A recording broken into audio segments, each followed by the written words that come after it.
Welcome to Business Innovators Radio, featuring industry influencers and trendsetters sharing proven strategies to help you build a better life right now. Hello and welcome to the show. This is your host, Neil Howe, and today's guest is Jeffrey J. Biro. He supports the retirement lifestyle plans of pre-retirees and retirees with financial planning strategies that focus on growth with preservation of capital. While predominantly focused on fee-based wealth management, Jeff, president of Family Wealth Advisors, also offers traditional brokerage services, mutual funds, life and long-term care insurance, and fixed investments. Welcome to the show, Jeff. Well, thank you, Neil. Well, it's great to have you on, and I'm really excited to get to learn all about these different things that we just mentioned there. But first, I want to focus on who is the typical client that comes into your office. You mentioned pre-retirees and retirees. Talk to me a little bit more about the specific person that you work with. Well, they're usually successful pre-retirees. They could be 50, 55-ish, and up. And they're always wanting to know things like, can they retire? Do they have enough? Factors get involved with Social Securities and pensions, and if they can retire because they, have saved enough. And then, so it's basically a group of people, I would say, from 50 to 64-ish who are wondering, can they retire? When we get to the 64 to 64 and a half, 65 age, then that's when all the different trials and tribulations with Medicare exist, because Medicare has a different set of rules for a lot of different things, especially if we're going to work past 65. There's certain things we have to do to stay, involved with it. That goes all the way until usually age 70, where at 70, then we have to start figuring out the required minimum distributions for all the qualified IRA, 401k, those types of plans. Yeah, there's certainly a lot to think about as you're getting up in age, and I guess these are the people that you see most in your office now. Would you say they were your ideal client, or would you prefer them coming to you earlier? It's better to help them, to teach them how to save, but that's a hard thing that a lot of the younger people today don't know how to do or don't do. So usually it's the 50-year-olds or up, 55, who, have tried to save some way, but they're just trying to figure out prudently what's the best way to continue. So once they come into your office, how do you help them? Give me a couple of problems, either real or perceived, that you solve for them. Well, the first thing we always do is figure out where they're at, specifically at this time. They could be, saving very well, but for example, they didn't plan on Alzheimer's creeping into the formula, or they didn't plan on outliving their money. They did plan different factors. So it's a thing of figuring out, what's right for them, and then putting the plan in place and then following it. Right, and I guess every situation is different. Like you mentioned, Alzheimer's popping up. That's something that you never plan on for your life. So every person that comes in is different. Do you have an individualized plan for everybody? We attempt to, because when someone comes in, because I'm licensed in a lot of different facets. I mean, we take a look at everything from the investment planning.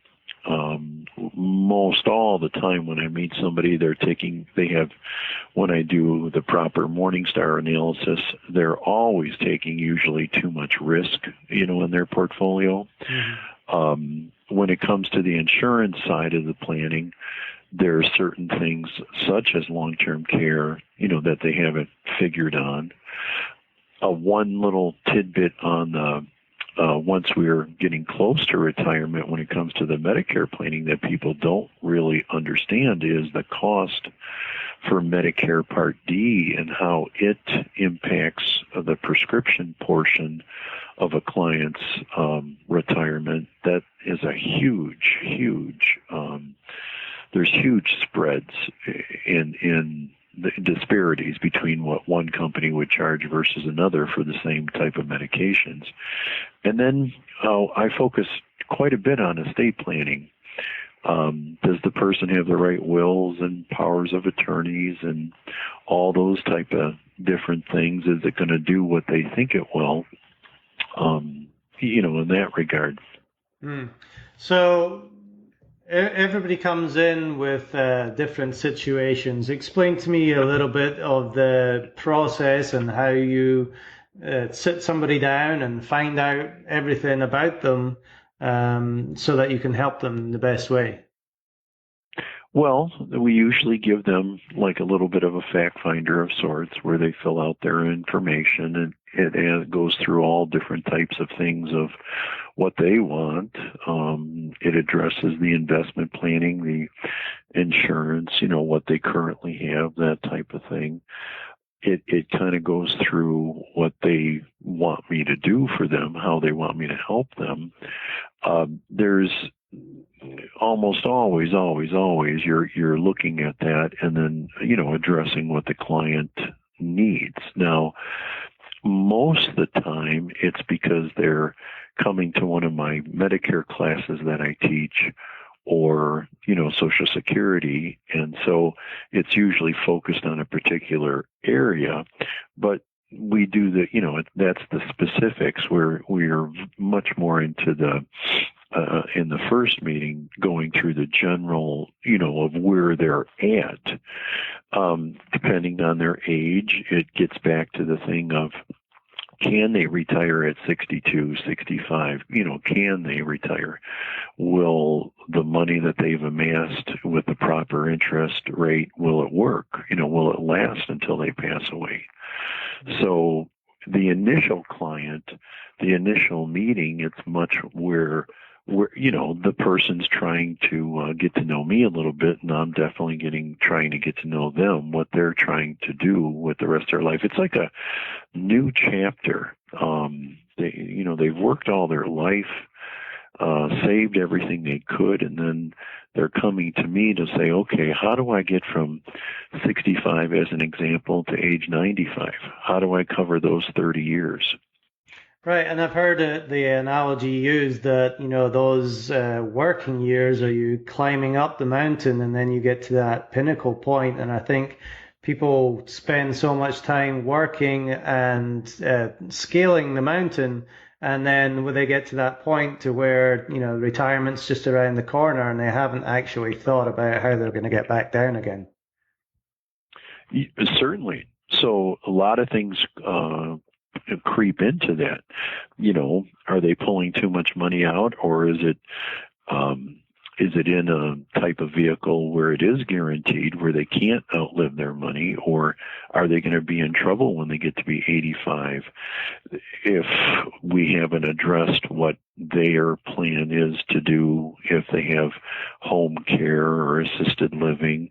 That is another big thing that throws a big monkey wrench into the puzzle. So what would you say are the most common fears of people, in the 50 to 64 age bracket, and then maybe some of the slightly older people coming to you? What are their fears that they come to you wanting you to solve? The biggest fear from 50 to 64, and it's definitely will they outlive their money? Definitely will they outlive their money, and that's where you then get into, if they're working for a company, what pensions they have or potentially they would have. We get into the different strategies on Social Security, on how to make sure that they're going to optimize that. when we get to the 65-ish, or it's not necessarily 65, because a lot of people are working past Medicare now, and they're not going to take Medicare till 66 or 67. Depending if they're worked, have good insurance and they enjoy what they do. So, and at that stage, then the fear, because we've addressed the fear of outliving your money, then it's kind of like plugging up holes of a nice piece of Swiss cheese. It's kind of like, this can happen in retirement, this can happen in retirement, and so it's having those items addressed to figure out whether or not it's the appropriate thing. Because I've been doing this for so long, since 1982, you help so many people with so many different things. I don't know exactly last year, but we probably had close to 10 husbands who passed away, and the ladies, have come to me, of course, to figure out, okay, what happens next? That's a big fear for the women, the widows, that kind of way on how to make everything work. So I would say, to answer your question, the biggest thing up to the retirement is to figure out how are they going to outlive their money. A lot of different factors go into that to figure out, it could be everything from tax rates to inflations to cash flow. But then once we get into the retirement and the person is actually retired, then it's kind of like making sure that all the different pitfalls, I guess you could call it, we've got those covered. So let's get into the specifics a little bit more of how you actually solve these problems. Somebody is approaching retirement, they have all these fears. What specifically are you going to do to them to put them at ease? Usually we'll take in their information.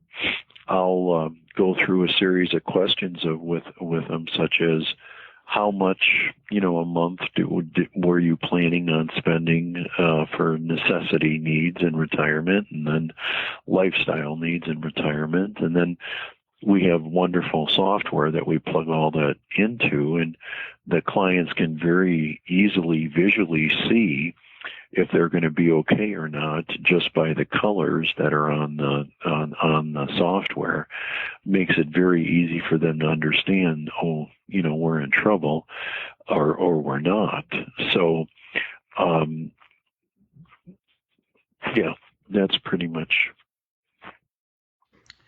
So, if somebody comes to you, and what would you say is the biggest problem, maybe, or the biggest fix that you see across the board? What is the one thing that is the most common solution that really helps your clients the most? Well, getting the person a little bit ahead of time before we have to make the decision, so they have the proper time to save.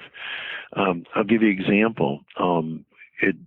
From a financial planning point of view, it doesn't make sense to pay off a home because of the mortgage and the tax deduction. Excuse me.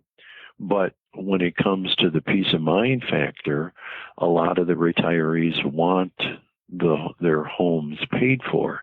I teach quite a bit that debt, when we're getting at this stage, is our enemy, and you don't want any debt. So I would say that's pretty much it.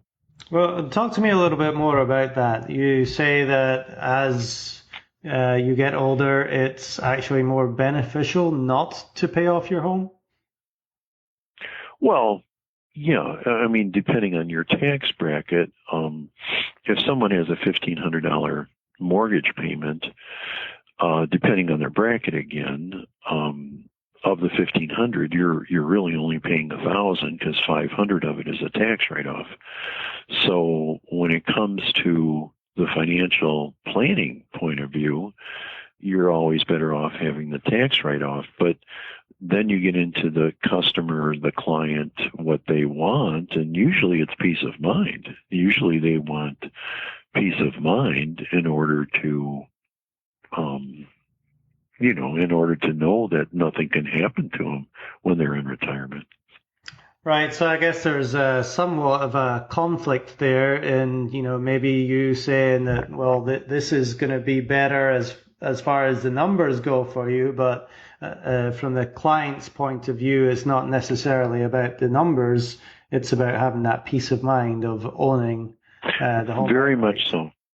Very much so. Very much so. There's many times where there could be a husband and wife, two people, and we've gone through both sides of the equation, and they'll opt to keep the mortgage and then just make sure they have the cash flow to make the payments, and then the husband will pass away, because again, a lot of my clients, they come to me, but then they stay with me, till 85, 90, they pass away.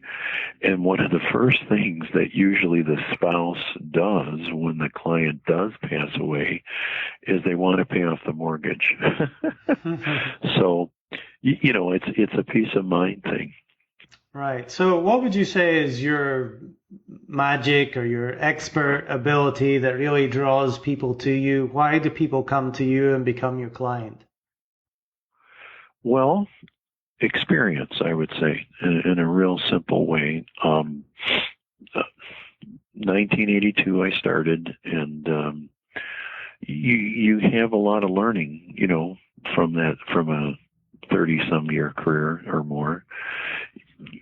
I seem to be able to take something the client will be going through, a more complex type of emotional retirement situation, and present it where they understand the roadmap on what to do, and they have a very successful outcome. It's having all the experiences that I've had through my life that behind me, so to speak, and the client is actually benefiting a lot from that, so that you don't make the same mistake twice. So trust obviously is very important, and it seems like you do really listen to people and understand them and give them what they want ultimately, as well as giving them the best advice. Mm-hmm. So what are a couple of misconceptions maybe that people have when they come in that you're able to solve for them? Well, there's many misconceptions when we're dealing with the retirement planning strategies, be it Social Security, be it Medicare, be it annuities. There's many different things in that regard that people have misconceptions of. A lot of times when it comes to the Social Security piece, it's, of course, when should they start to take Social Security? That seems to be, there seems to be a mindset to take it early, when that's not necessarily the best way to do it. So the misconceptions are, I would say the biggest part is on the Social Security side. And then they're always confused about Medicare. Medicare is, to most people, is like a maze, and knowing how to navigate it's a big deal. Usually once I've laid out the financial planning side of, you've got so much money in your qualified accounts, your IRA, 401k, you've got so much money in your taxable accounts, your brokerage accounts, and you have to put in certain, basic interest rates that you believe that you'll achieve, but then will you outlive it? That part of it is very visually, you can see. That's very understandable. It's the little things of trying to do something you've never done before, and it's knowing how to do it, because there's so many different positions, angles, however you want to say that, to do it, that it can impact it quite a bit. I mean, I've done oodles of Social Security analysis for people, and you'd be surprised how many people, when we actually figure out approximately what their life expectancy would be, how they were going to do it one way and they lost or would have lost if they did what they were originally were thinking. I've seen it $100, $200, $300,000 over their lifetime, a distinction that they didn't have or would not have had if they would have started Social Security when they thought they were going to. Well, let's talk about that specifically for a minute, how it works when you're looking or when you're doing the financial planning assessment. What are you looking for? You mentioned not taking Social Security early. What are you looking for when it comes to that, and what kind of benefit or what kind of outcome do you give them? Well, you've got to look to see if first off, if it's the right thing to do for them, delaying Social Security or not. You've got medical factors to, factor in there if there are any. You also have to say, okay, if I'm not going to take it 62, 65, 66, I'm going to wait till age 70 because of the extra benefits. If I'm going to do that, how do I pay my bills? How do I do my normal routine things from 65 to 70? So what I do in that aspect is a lot of budgeting. It's a budgeting type of process to make sure we've got the basics down of what's the essentials, mandatory things, and then what's the lifestyle, what do the discretionary part, what they actually want to do. Mm-hmm. And you said about the extra benefits of waiting to 70 to take Social Security. What are those extra benefits and how does it affect the remaining years? Well, it can affect the remaining years quite a bit, because if the person is age 66, because Medicare 65, that's one of the bigger things to kind of remember. Yet full retirement age for most people that are born 1954 or before, full retirement age is 66. So that's a little bit of difference there. But if they wait currently, if they wait every year from 66 to 67 and did not take their Social Security, it went up 8% every year. So you're talking every year, 66 to 67 to 68 to 69 to 70. It went there, what they would have had went up 8% every year. So it's 32% more. Now, that's a huge thing, and that's how a lot of people don't do it right in that regard.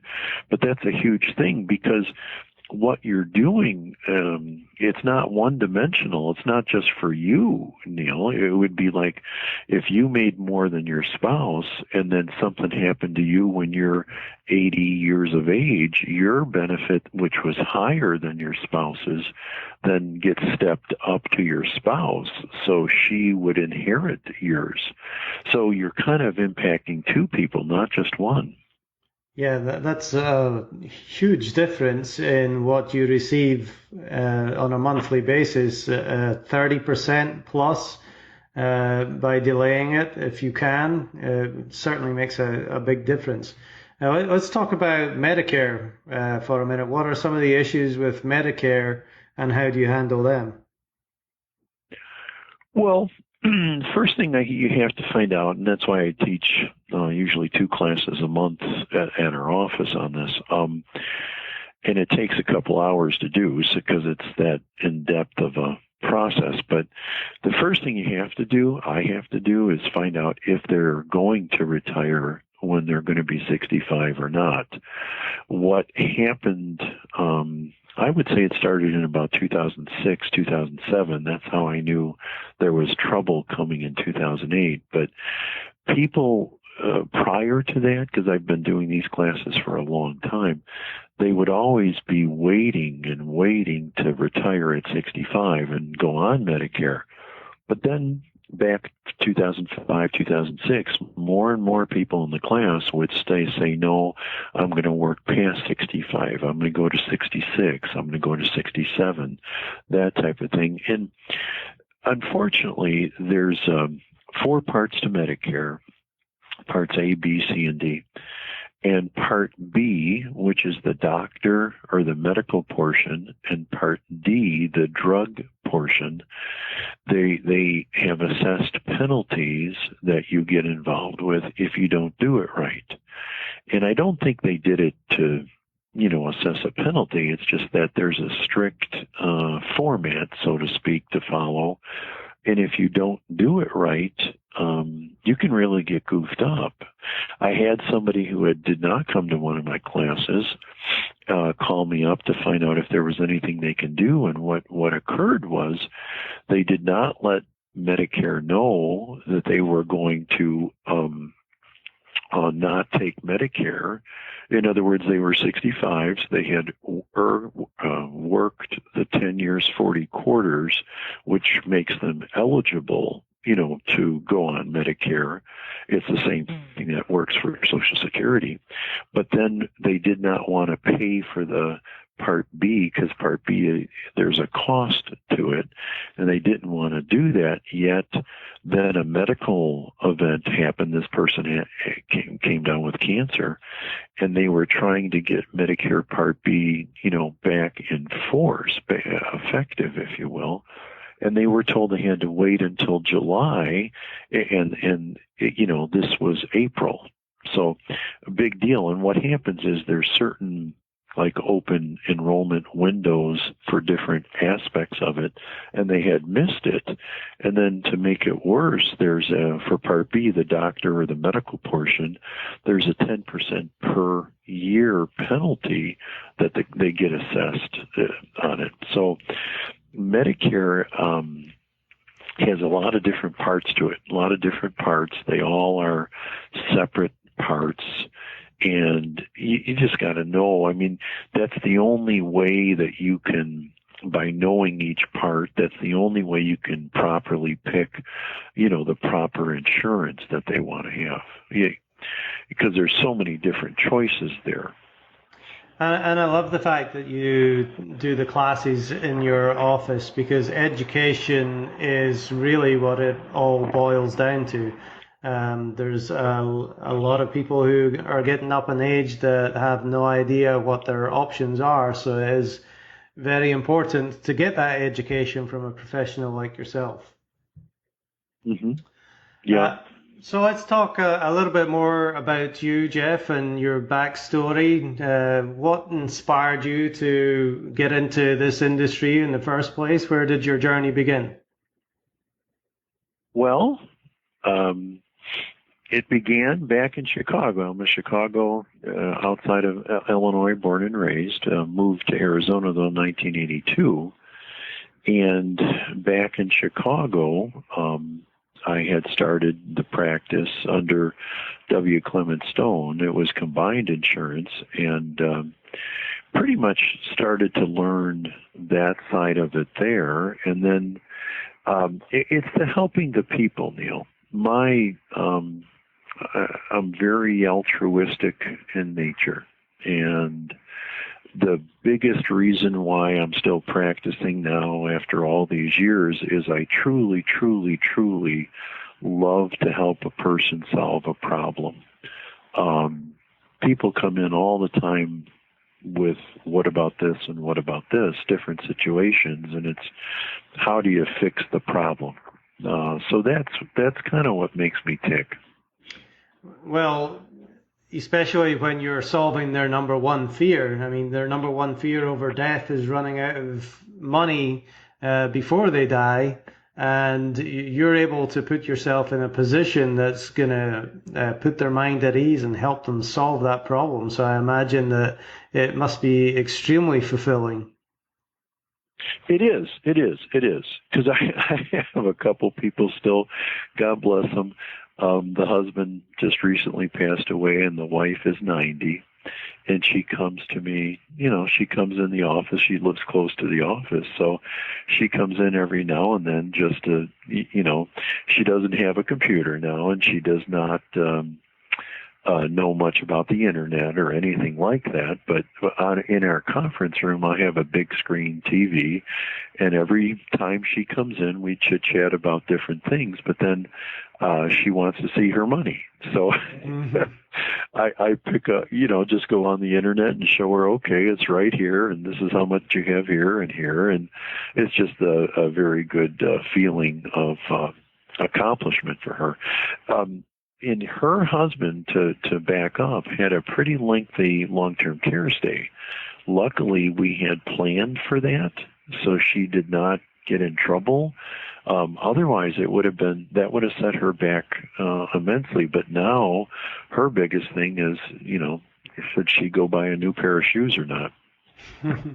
So you've been practicing for 30 years plus. I'm sure there's hundreds of stories that you could probably bring to mind.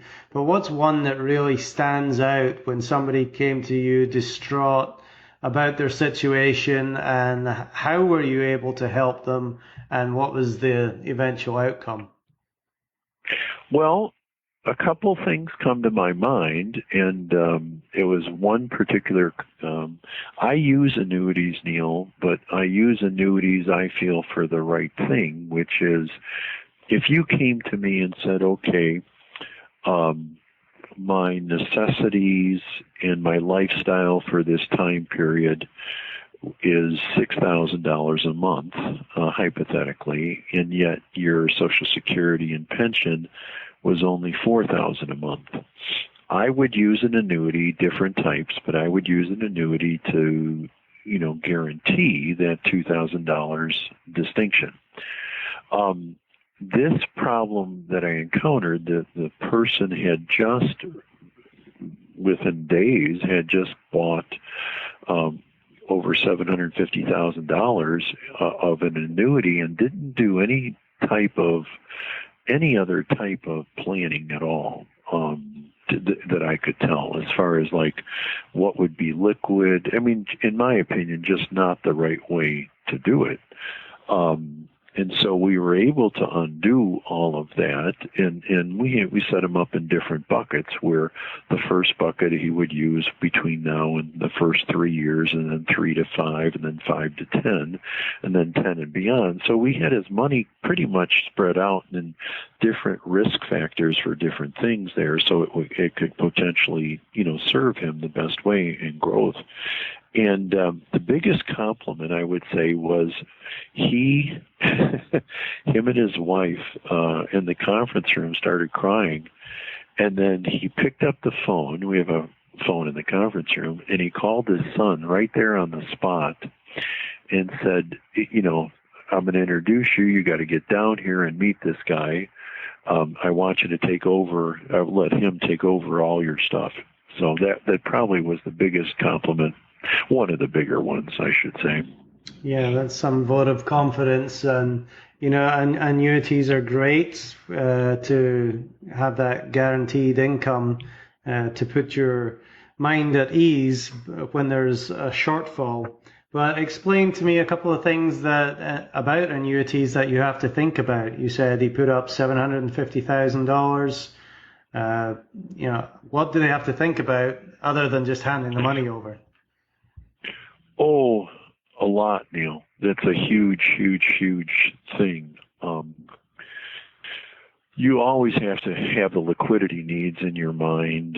Annuities, generally speaking, are not liquid. They only have a 10% per year, most of them, 10% per year penalty-free type of thing, where you can pull money out. And there's something called contingent deferred sales charges. It's basically where you have to understand that it could be a 4-year plan, it could be a 5-year, it could be a 7-year, 10-year. We typically don't go any further than that. There are some companies out there today that have 15-year and even 20-year surrender charges. And when I say that, the fees are horrendous. It should be a sin. It could be as high as like 15% or higher. So, I mean, think about that for just a minute. You invested your money in this insurance company, and depending on the type of annuity is how it's figured out how it would be invested. But still, there's no guarantee per se that it will go up. I mean, some different types of annuities have guarantees that it can't go down, but you don't know if it's going to go up or go down type of thing, depending on the type.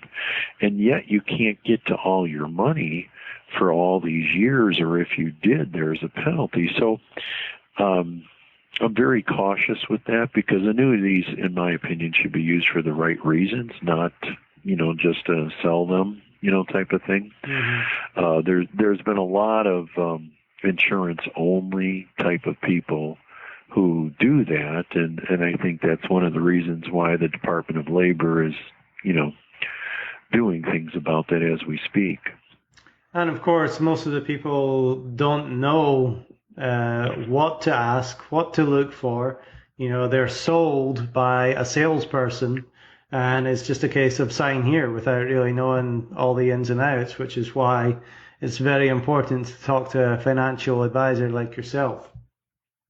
Yeah, I think the planning part, I mean, you use an annuity just like you'd use life insurance if it was the right thing for you. Think of a young couple in their 30s, and they buy their first home. They're excited as could be, because they just bought their first home, and then they run into somebody for life insurance. And in something I like to do on those type of people typically is, because there's life insurance out there today that it's what's called a first to die. In other words, you buy a policy, and it's for the mortgage, $300,000, $400,000, whatever the mortgage would be. But then in the olden days, we'd have to buy a policy for you and a policy for your wife. But on this, you just buy one policy, both people are insured, and then when something occurs, if someone passes away, if that were to happen, then it ends up being where that, more they get the money for the mortgage. It's paid off then. Mm. Little things like that, smarter things on how to do the planning. Every type of thing, be it from the estate planning, the wills, the powers of attorney, the trusts, to the different types of investments that people can pick, to all the different types of insurances. It all has the proper it all has a very good purpose. It's just using it right. Mm. Jeff, can you share a lesson that you learned early on that still impacts how you do business today? Well, I always, when I meet somebody, I always do my best to try to help them, whatever that might be. I do not typically look at a person and let's say they only have 50,000 or 100,000, and it's below my normal minimums that we would accept. A lot of my peers do that. I always try to see, again, back to the problem. Can I help them fix whatever they're trying to do?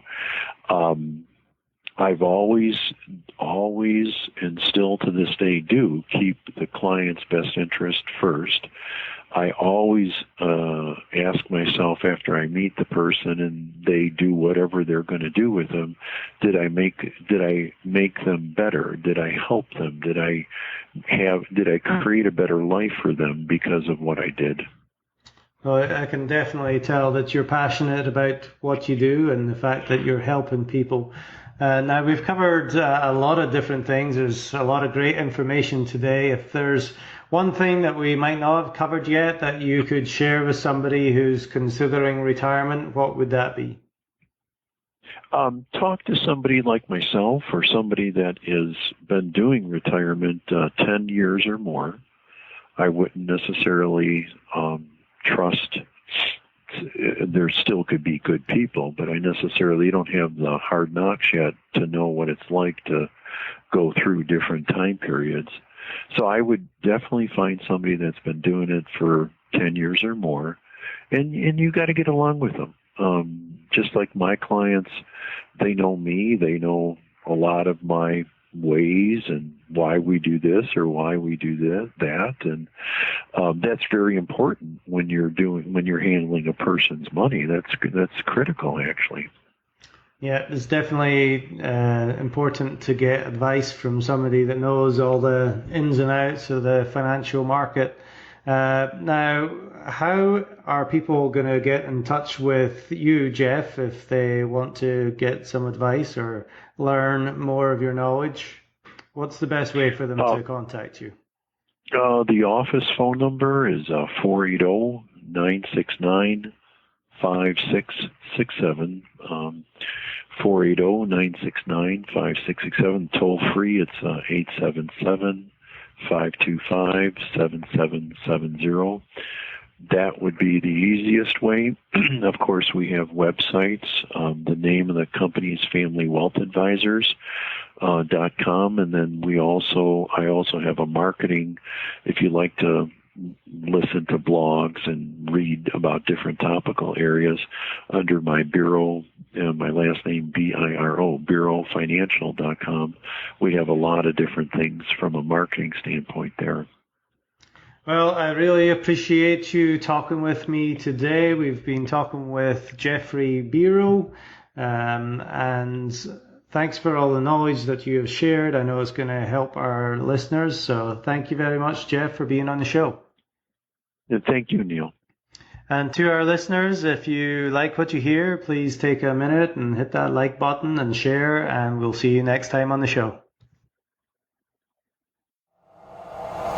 Thanks for listening to Business Innovators Radio. To hear all episodes featuring leading industry influencers and trendsetters, visit us online at businessinnovatorsradio.com today.